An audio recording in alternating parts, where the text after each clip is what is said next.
Hello and welcome back to another lecture. This one's about OLS regressions, which simply stands for ordinary least squares regressions. The plain old standard run-of-the-mill kinds of LMs that we've already been messing around with when we've been computing analyses of variance. We've been using the command in R called LM, which is to compute a linear model. And those are these kinds of regressions. So we're going to now finally start diving into these OLS regressions. We've been treating them so far as an accessory to analysis of variance. We're going to start to shift the focus more towards regression now, because we're going to be starting to deal more and more with continuous predictors of continuous responses. Whereas, if you might remember, an analysis of variance was targeted to categorical predictors.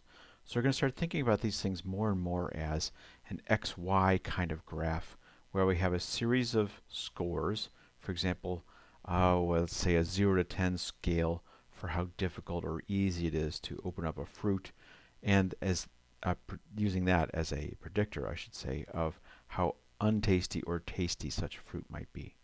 So let's talk about the ability to do that continuous x as a continuous predictor, I should say, of y. There, I can fumble that. Let's do that one more time. I'm going to try to use a continuous x as a predictor of a continuous y. How's that? Better? And let's also remember that there are some principles we need to make sure we understand basically. We're not going to spend a lot of time on the math on that again. But then I really think it is important to dwell on the assumptions a bit, and then walk through briefly an example of how to do that in R. Again, you've seen some of those in LM, but it's okay to walk through one in a little bit more detail, because we're going to start playing around with these the rest of the semester and variants of this. Okay, so let's go back to this cheesy example where we're trying to use an x to predict a y. And it could be a 0 to 10 scale, so the intercept down here for both axes could be a 0 and 0. It might also be more centered, as you see here. So you might expect the 0 to be up here on this axis for y, and a 0 could be here on this axis for x, right?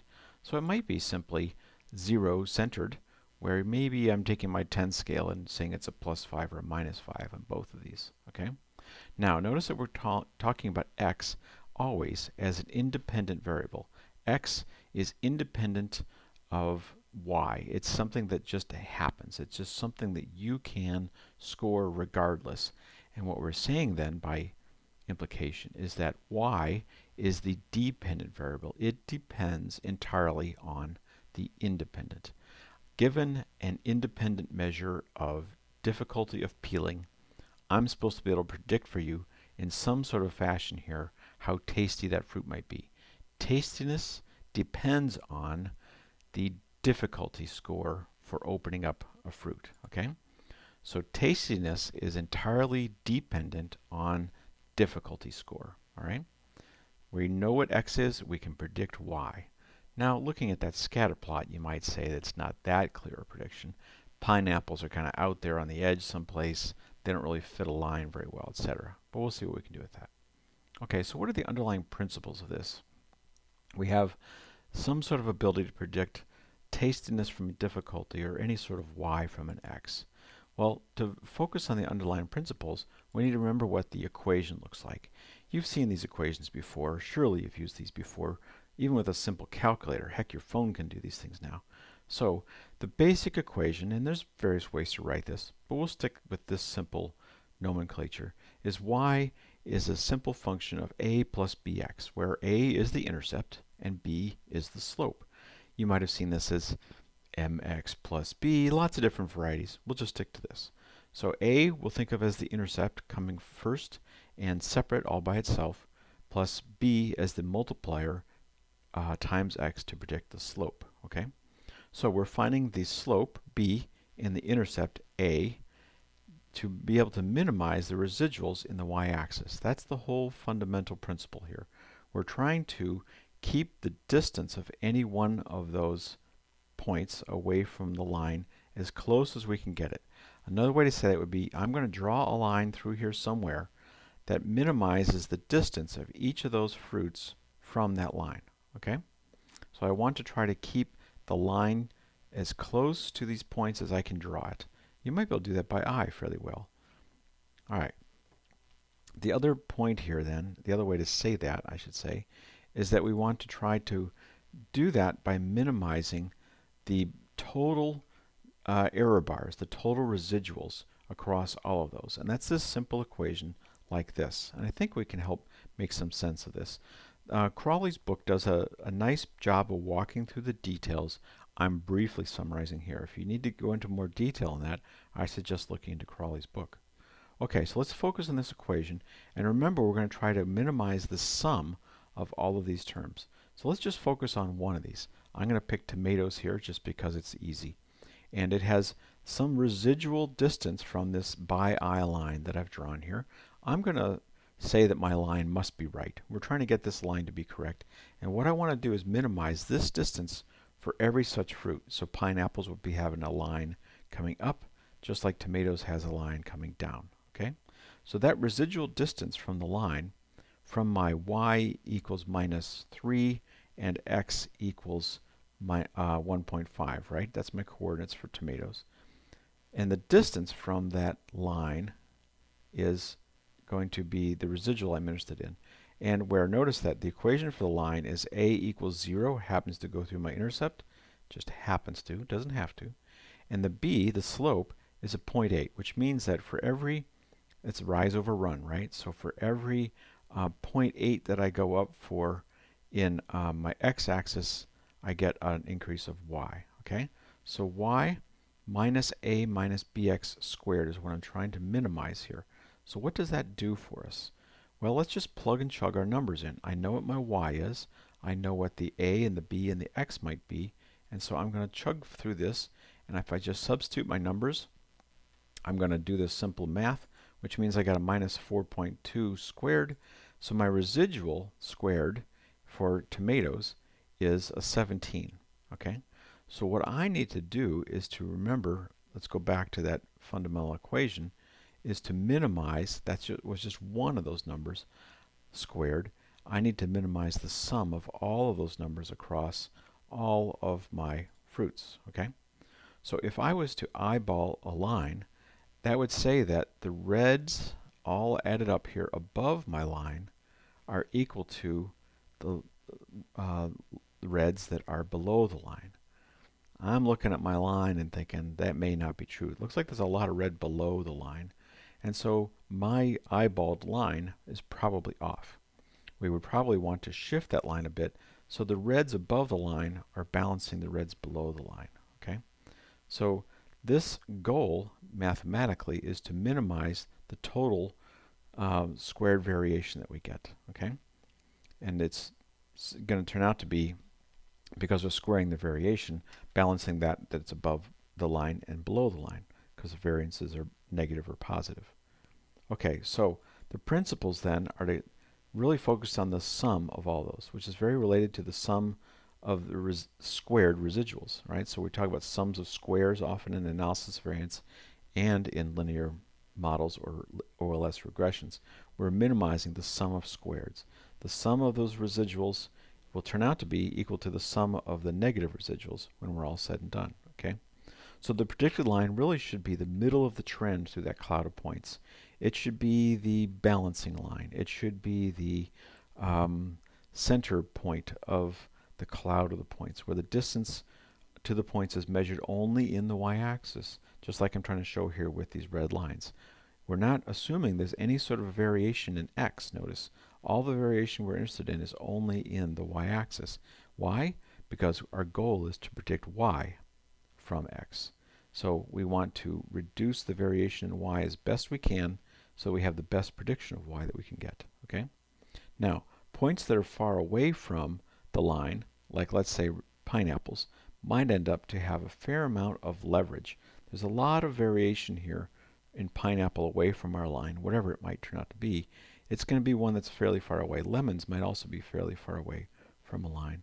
And those tend to have something that's called leverage. Points far away, no matter what we do, minimizing the variation, some points might be far away, and those tend to have a fair amount of leverage on the line. You might think about that as they have a fair amount of weight of the red line on the black predictor line. Okay? So that residual variance is something we can evaluate later. You guys have seen these in plots already when we look at some of the residual variation. Okay, so let's look at some of the assumptions for this. The assumptions are important and should be fairly familiar to you because, again, this whole approach is a close cousin of analysis of variance. So the linear regression assumptions are pretty straightforward and simple. It's that we're expecting that the variation to be normally distributed around the line. That means that if there's a cloud of points around this line, most of them should be central, close to the line, and relatively few should be far out on either direction. Okay? And the second assumption is that that is homogeneous up and down the length of the line. So we have a bell curve down here at this end, which matches the bell curve at that point and at that point, etc., up and down the whole line. So the bell curve is evenly shaped. It's the same shape up and down the whole length of our analysis. That is homogeneous variance. We have the same variation throughout the line, okay? And that the variation can be represented well by a normal curve, okay? So that whole simple pair right there is very related to what we've been seeing with analysis of variance. We have normal variance. That's why we've been having to do that subsetting and looking at different groups. Now we're just assuming that it's the same kind of pattern up and down the whole trend of a continuous variable x, right? So normality is assumed to apply all up and down the length of x instead of just among our groups. And just one more time, it is homogeneous. It's the same shape of the bell curve all the way up and down the whole length of the line, okay? So here's some examples. Just Googling around, you can look for some heteroskedasticity or homoskedasticity kinds of examples. Here might be a cloud of points that you try to fit a line to, and if you look at the cloud, it's pretty easily able to be seen that that is not necessarily a linear trend. It might be better described as a quadratic with a negative function to it or even a negative exponential curve.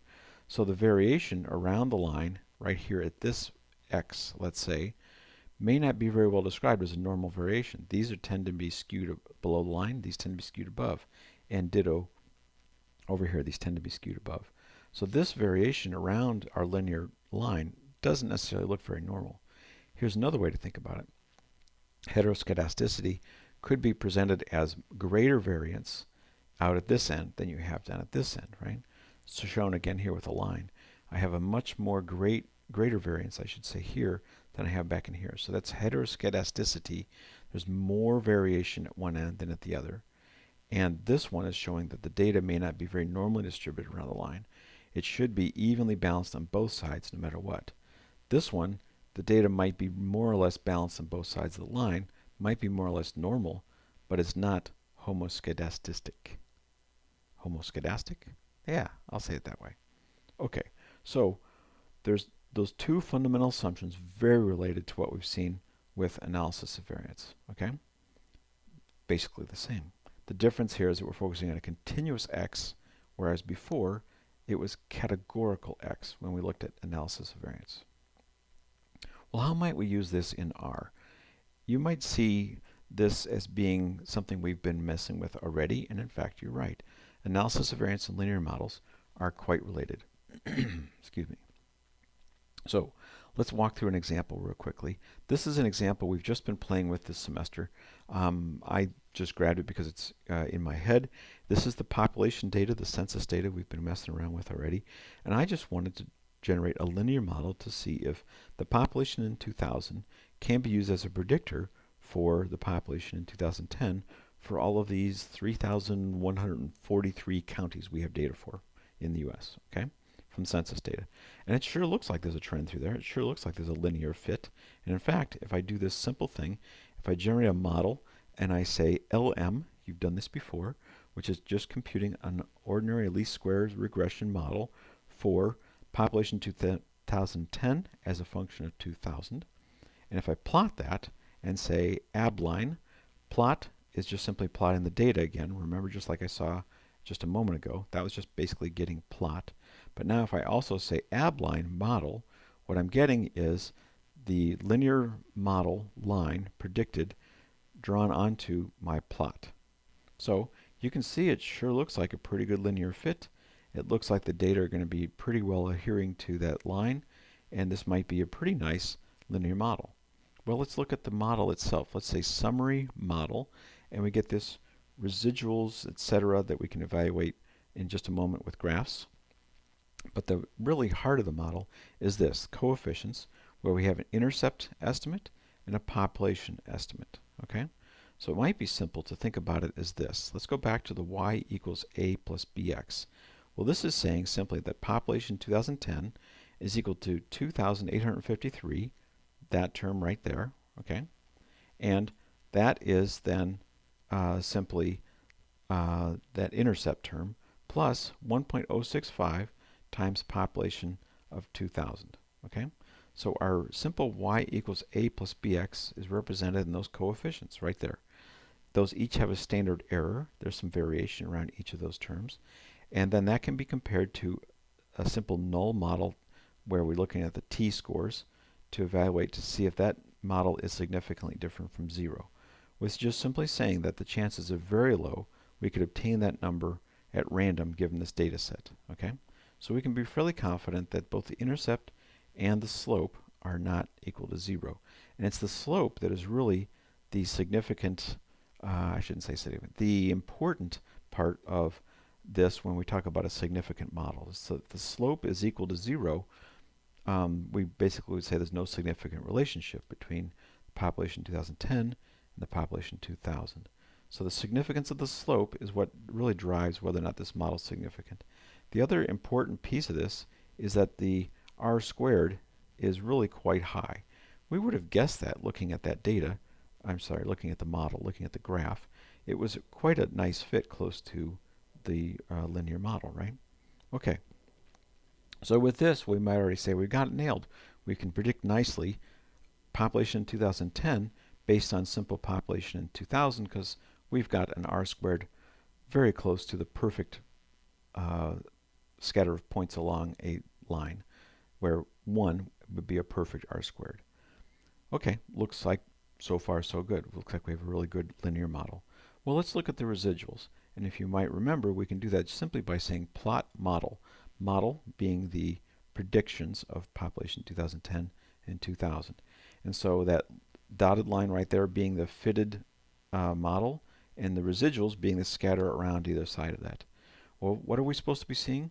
Homogeneous variance, which means that an even scatter up and down the whole length of this, and the variation would be normal at any point along our line here. It should be this nice normal bell curve up and down. What do we see? There's a lot of points down close here, close to the small values. And there's some points that are pretty high out. They're flagged as being outliers. And it's hard to say that we have normal variance and homogeneous variance when we get way out here because we only have a few points. So already I'm worried about this pair of assumptions, normality and homogeneous variance. What if we look at our normal QQ plot? Remember, this is supposed to be a slope. In fact, it is a very slight slope where the points are really close to the line. And you can see that we're getting some pretty high residuals at either end of this normal QQ plot. So I'm already worried about that as well. This is taking the next plot, the third plot down here, is just squaring the negative values. And so you're basically folding these values up and then taking the square root again. So they're all positive. And you can see that it doesn't look like it's staying close to 0. It's trying to draw a red line through this, and oh, this is looking ugly, and this is even uglier over here. We've got some really high leverage points that are really pushing on this pattern. And you can see that those have already been flagged. You've seen the same numbers we've seen before that are skewing this response quite a bit.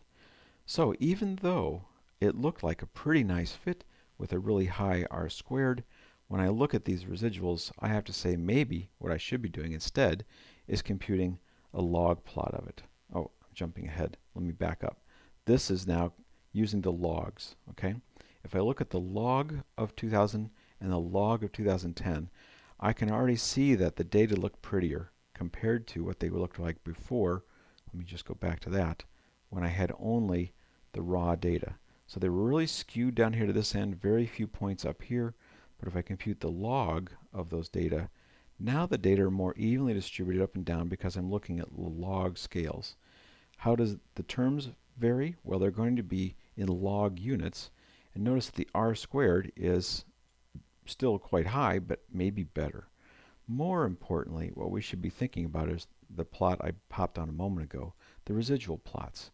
This is looking like I might be able to feel more comfortable with it in terms of the residuals being distributed up and down the length of the curve, and maybe closer to being normally distributed around either side of the zero the whole length. There's a slight curvature in there, but it's at least better than what we had before. The normal QQ plot, it looks like a lot of the points are close to our normal expectation, with still some of that deflection at the upper end and at the lower end. Now folding over again that balanced positive and negative numbers, folding it over and taking the square roots, it looks like we've got a pretty random cloud here. Again, the idea is that you got some sort of random variation that would be distributed all up and down the length of this plot, and we've certainly stretched out some of that leverage plot with only a few that are really pushing it way out there. So I would say overall, this log plot did a better job, and I should feel more comfortable in reporting these data on log units, log population 2000 as a predictor of log 2010.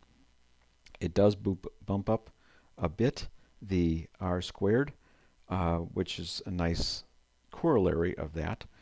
Really the reason to play around with log units though is because we've made the data more homogeneous up the length of the regression, and our normality plots, etc., are improved. Okay, so what do we get in the end? We would say that the intercept is now this negative times the log of 2000. I'm sorry, it's a negative intercept of log 2010, and then it's 1.03 times the log of population 2000. So again, close to the value that you had in 2000. You'd think that's almost a one-to-one slope looking at the log values. And the reason to play with logarithms are simply because we're making our linear model fit better to the assumptions. Okay? So we can evaluate our models based on those assumptions with these graphical outputs, just the same way we've been doing with analysis of variance. And we can see that we get a pretty good linear fit even with the raw data, but it's improved a bit, which is a nice outcome of having log transform data. The real reason to log transform was to mess around with the assumptions and get them better. So the bottom lines, I would say that our OLS regression, ordinary least squares regression, is really intended only to predict a y from an x. The whole goal is to reduce the variation in y, and the x is taken as a known. There's not really any sort of way to address uncertainty or variation in the x. The whole variation trick is only in the y-axis, and that's the point, to try to best predict y to reduce the variation in y given an x. Okay? The basic regression assumptions are familiar ones. We're assuming that data are independent and that we have normal and homogeneous variance that we can play around with and assess in those normality plots and the residual plots. This is all very common in statistics. It's one of the fundamental methods. Just like analysis of variance, it has some of the same assumptions, and you see some of the same kind of responses. Analysis of variance, remember, is really intended for categorical predictors. This is intended for continuous predictors. And we've already played around with mixing them when we play around with some of the analyses so far this semester. That would be technically an analysis of covariance, and we'll come back to that again later. So this is also the foundation of multiple regressions, and I should be having a parenthesis on there, shouldn't I? Ha! So the multiple regressions are really just multiple x's. All of the examples I showed here today were just simple one x predicting one y. We've already gone towards multiple predictors when we started playing around with more complicated versions of analysis of variance. And we'll continue to do that in the next few weeks, where we now have multiple continuous predictors. Okay? And remember, all of this is prediction. This is all correlation based. We're saying given an x, what might be the y. Okay? And so let's also remember the difference between correlation and causation. And it's something to hang on to. When we have a regression, it doesn't necessarily mean that x always causes y. It just means that there is a pattern and that we can use x to predict y. The only reason regression is going to be something more than a correlation, is when you made X happen and your simple logical inferences given those X's, which I know happened, therefore what Y came out as a response. So if I was to make a chemical reaction happen and I get more intense blue color with a stronger concentration, that simple inference where I know I made X a stronger concentration, that is the reason why I can then use linear regression to imply causation, because I know I had to make that solution get stronger and stronger. Otherwise, it is just going to be correlation, and we're going to have to be really careful about inferences on it. So that's one of the fundamental differences between experimental treatments and just generating lots of interesting models, which can be informative, but we have to remain cautious about because of this fundamental difference between correlation and causation. Okay, enough about that. See if you can scratch your heads and figure out the trick in that cartoon, and we'll call that good enough for linear regressions. We'll be playing with these in lab, and we'll be playing with their descendants, linear regressions and some other versions of it, a good chunk of the rest of the semester. Okay, that should do it. Bye for now.